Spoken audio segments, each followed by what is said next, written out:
Hi everyone, today we're going to look at how we can use slabs to make a mug or pitcher. First you're going to start with a chunk of clay. You're going to need to flatten it out. We use these wooden slats on either side so we don't flatten it too thin. I use the rolling pin to do it in one direction. That helps me to get the length. Then I can rotate the clay and get the width. Sometimes I flatten it out like that to stretch it a little bit. This is going to be the side of my mug. Then what I'm going to do is I'm going to take the rolling pin. You can roll it a little bit to side. I'm using even pressure and trying to not roll it too thin. If those wooden slats are out of the way, I don't have any protection from rolling it too thin, so you do need to be careful.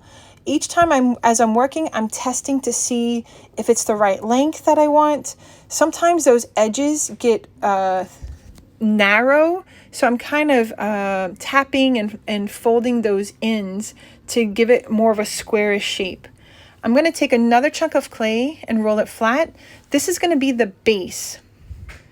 I'm rolling it flat just to a little bit bigger than the size of what I want. Now, some people cut the base first and then attach it. I'm not going to do that. If you notice, I tap the clay down very gently to give it a flat surface, and I'm wrapping it around to just check that it will fit onto the clay base. Now I'm going to score and slip the clay and wrap it around and smooth it out. So now I'm going to have a cylinder. The cylinder is going to be the sides of my vase or mug. Now I'm going to attach it to the base. I kind of put a little bit of scoring and slipping on the base of the mug. And when I kind of stamp that onto the base, that helps me know where it's going to go. I'm going to score and slip the clay and attach it to the base.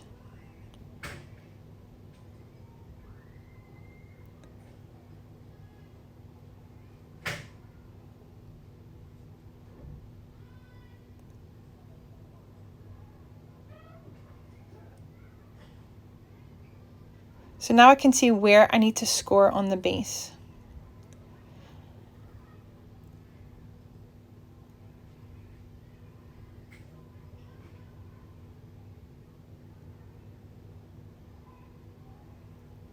Once I attach it, I'm pushing a little bit of compression to kind of push it down. I'm going to use the clay needle and I'm going to trim the extra clay off of the base. I'm not going to cut right next to the sides. I'm going to leave a little bit of extra clay, and you'll see why in a moment. Using the clay needle, trimming around it, leaving some extra space of clay around it. I'm not cutting it right next to the sides of the mug. Move the extra clay to the side. Now I'm going to blend up that extra clay. That's going to help seal the base. It's going to make sure that the base and the sides don't crack or come apart. It's going to make sure that there's no spaces for the clay for the water to seep out if I end up filling this with water. So you leave a little bit of extra clay and then blend it up. Now with the rest of my clay, I'm going to use that to attach and make a handle or to make other decorations to it. So with this clay, I am making a little shape, a heart to attach to it. Anytime you attach clay, you have to score, slip, stick, and smooth.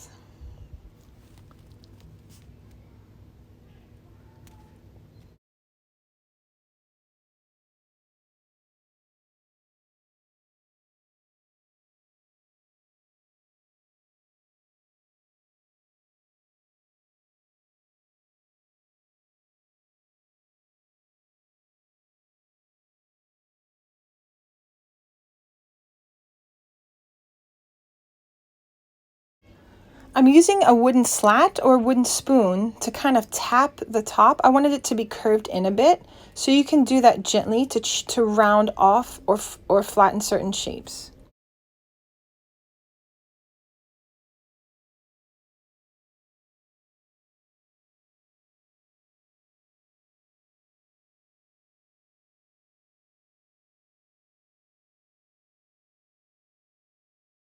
I use another piece of clay to attach as a handle, making sure I score, slip, and smooth